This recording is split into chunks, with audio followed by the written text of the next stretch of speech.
ನಿಮಗೆ ಈ ಟ್ರಸ್ಟ್ ಮಾಡಬೇಕು ಅಂತ ಯಾಕೆ ಅನಿಸಿದ್ದು ನಿಜವಾಗಿ? ಅದೇ ಈ ಕಲಾವಿದರ ಕಷ್ಟವನ್ನು ನೋಡಿ ಅನಿಸಿದ್ದು. ನಾನು ತುಂಬಾ ಯಾರಲ್ಲಿ ಹೇಳಬೇಕು ಅಂತವರಲ್ಲಿ ಹೇಳಿದೆ. ತುಂಬಾ ವರ್ಷದಿಂದ ಹೇಳ್ತಾ ಇದ್ದೆ ಅದರ ಬಗ್ಗೆ, ಹಾಗೆ ಮಾಡೋಣ, ಏನಾದ್ರೂ ಒಂದು ಮಾಡೋಣ ಕಲಾವಿದರಿಗೆ ಎಂಬುದಾಗಿ ನಾನು ಗಮನ ಸೆಳೆಯುತ್ತಾ ಇದ್ದೆ. ಆದರೆ ಯಾರೂ ಅದರ ಬಗ್ಗೆ ಮುತುವರ್ಜಿ ವಹಿಸುವ ಒಂದು ನಿಟ್ಟಿನಲ್ಲಿ ಹೋಗಲಿಲ್ಲ. ಮತ್ತೆ ನನಗೆ ತುಂಬಾ ನೋವಾಯಿತು ಅದರ ಬಗ್ಗೆ. ಹಾಗೆ ಮತ್ತೆ ಇನ್ನು ಯಾರ್ಯಾರಲ್ಲಿ ಯಾಕೆ ಹೇಳುದು, ನಮ್ಮದೇ ಒಂದು ಸಮಾನ ಮನಸ್ಕರನ್ನು ಸೇರಿಸಿ ಒಂದು ಟ್ರಸ್ಟ್ ಅಂತೇಳಿ ಮಾಡಿ ಹೀಗೆ ಸಹಾಯ ಮಾಡುವ ಅಂತ ನಿಟ್ಟಿನಲ್ಲಿ ಸಹಾಯ ಮಾಡಿದೆ. ಈ ಕಲಾವಿದರ ಕಷ್ಟ, ಈ ಮಳೆಗಾಲದ ಕಷ್ಟ ನೀವು ಆಗ ಹೇಳಿದ ಹಾಗೆ ಅದನ್ನೆಲ್ಲ ನೋಡ್ಲಿಕ್ಕೆ ಆಗದೆ ಮುಂದುವರಿದೆ. ನಿಮ್ಮ ಕನಸು ಏನಿತ್ತು? ನೀವೊಬ್ಬ ಕಲಾವಿದನಾಗಿ ಕಟೀಲು ಮೇಳದಲ್ಲಿ ತಿರುಗಾಟ ಮಾಡ್ತಿರುವಾಗ ನಿಮ್ಮ ಕನಸಿನಲ್ಲಿ ಕಲಾವಿದರ ಸ್ಥಿತಿ ಹೇಗಿರಬೇಕು? ಹೌದು, ಈಗ ಒಬ್ಬನಿಗೆ ಕೊಟ್ಟು ಸಮಾಧಾನ ಮಾಡ್ಲಿಕ್ಕೆ ಯಾರನ್ನೂ ಸಾಧ್ಯ ಇಲ್ಲ, ಕಲಾವಿದರನ್ನಂತೇಳಿ ಅಲ್ಲ. ಒಬ್ಬ ಆರ್ಥಿಕವಾಗಿ ನಮ್ಗೆ ಎಷ್ಟು ತಾಕತ್ತಿದೆ, ಈಗ ಕಟೀಲು ಮೇಳದವರಾಗ್ಲಿ ಅಥವಾ ಇನ್ನಿತರ ಯಾವುದೇ ಮೇಳದವರಾಗ್ಲಿ ಎಷ್ಟು ಕೊಡ್ಬೋದು ಅಷ್ಟೇ ಕೊಡ್ಬೋದು. ಆದರೆ ತಮ್ಮ ಮೇಳದಲ್ಲಿ ದುಡಿಯುತ್ತಾ ಇರುವಂತಹ ವ್ಯಕ್ತಿಯ ಭದ್ರತೆ ನಮಗೆ ಮುಖ್ಯ.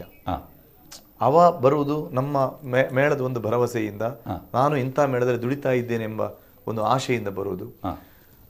ಈಗ ನಮ್ಮ ಪಾವಂಜೆ ಮೇಳದಲ್ಲಿ ಕಲಾವಿದರು ಇರುವುದು ಪಾವಂಜೆಯ ಕ್ಷೇತ್ರವನ್ನು ನಂಬಿ, ಅಥವಾ ನನ್ನ ಭಾಗವತನಾದ ನನ್ನನ್ನು ನಂಬಿ, ಪಟ್ಲದವರೊಟ್ಟಿಗೆ ಎಂಕ್ಲು ಉಲ್ಲ ಎಂಬ ಒಂದು ಆಶೆಯಿಂದ ಆ ಕಲಾವಿದನಿಗೆ ಒಂದು ಅರ್ಧದಲ್ಲಿ 15 ದಿವಸದಲ್ಲಿ ಏನಾದ್ರು ಒಂದು ಕಾಲುನೋವು ಪ್ರಾರಂಭ ಆಯಿತು, ಅವನಿಗೆ ತಿರುಗಾಟ ವೇಷ ಮಾಡ್ಲಿಕ್ಕೆ ಆಗ್ಲಿಲ್ಲ ಅಥವಾ ಇನ್ನೊಂದು ಏನಾದ್ರು ಮಾಡ್ಲಿಕ್ಕೆ ಆಗ್ಲಿಲ್ಲ, ಅವ ಮನೆಗೆ ಹೋದ್ರೆ ಅವನಿಗೆ ಒಂದು ಫೋನ್ ಮಾಡಿ ನೀನು ಹೇಗಿದ್ದಿ ಅಂತ ವಿಚಾರಿಸುವ ಒಂದು ಪರಿವೆ ಕೂಡ ನಮಗೆ ಇಲ್ಲ ಅಂತೇಳಿ. ಆದ್ರೆ ಅವರು ಹೇಗೆ ಆ ಕಲಾವಿದರಿಗೆ ಎಲ್ಲಿ ಭದ್ರತೆ ಇದೆ ಹೇಳಿ?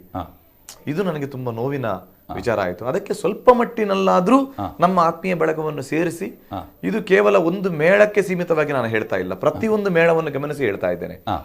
ಆದ್ರೆ ಎಲ್ಲ ಅವರ ಕುಟುಂಬ ಸಂಸಾರವನ್ನು ಆ ಕ್ಷೇತ್ರದವರು ನೋಡ್ಬೇಕು, ಇನ್ನೊಬ್ಬರು ನೋಡ್ಬೇಕು ಅಂತ ಹೇಳಿದ್ರೆ ನಮ್ದು ತಪ್ಪಾಗತ್ತೆ. ಆದ್ರೆ ಕನಿಷ್ಠ ಒಂದು ಕಲಾವಿದನಿಗೆ ಒಂದು ಮೂಲ ಸೌಕರ್ಯ ಏನು ಬೇಕು ಅದನ್ನಾದ್ರೂ ಕೊಡಬೇಕು ಅಂತ ನಮ್ದು ಒಂದು ಆಕಾಂಕ್ಷೆ ಇದ್ದದ್ದು. ಏನೆಲ್ಲ ಕನಸಿತ್ತು ನಿಮಗೆ? ಒಂದು ಕಲಾವಿದನಿಗೆ ಒಂದು ಮೇಳ ಅಂದ್ರೆ, ಮಾದರಿ ಮೇಳ ಅಂದ್ರೆ ಹೇಗಿರ್ಬೇಕು? ಒಂದು 30-40 ವರ್ಷ ತಿರುಗಾಟ ಮಾಡಿದಂತ ಒಬ್ಬ ಕಲಾವಿದ, ಒಂದೇ ಸಂಸ್ಥೆಯಲ್ಲಿ ದುಡಿದಂತ ಕಲಾವಿದ, ಅವ ಅದರಿಂದ ನಿರ್ಗಮಿಸಿ ಪ್ರಾಯ ಸಂದು ನಿರ್ಗಮಿಸಿದಂತ ಹೋಗುವಾಗ ಅವನಿಗೊಂದು ಒಳ್ಳೆ ರೀತಿಯಲ್ಲಿ ಗೌರವಾರ್ಪಣೆ ಮಾಡಿ ಅವನಿಗೆ ಒಂದು ತಿಂಗಳಿಗೆ ಒಂದು ಇಂತಿಷ್ಟು ಮೊತ್ತ ಏನಾದ್ರೂ ಒಂದು ಸ್ವಲ್ಪ ಅವನ ಮೆಡಿಕಲ್ ಬಿಲ್ ಆದ್ರೂ ಒಂದು ಕೊಡುವಂತ ವ್ಯವಸ್ಥೆ ಅಲ್ಲಿ ಬೇಕು. ವೈದ್ಯಕೀಯ ವೆಚ್ಚ ಆದ್ರೆ ಅವನಿಗೆ ಒಂದು ದೊಡ್ಡ ಬಂಗಲೆ ಕಟ್ಟಿ ಕೊಡ್ಬೇಕಂತ ನಾವು ಹೇಳ್ತಾ ಇಲ್ಲ.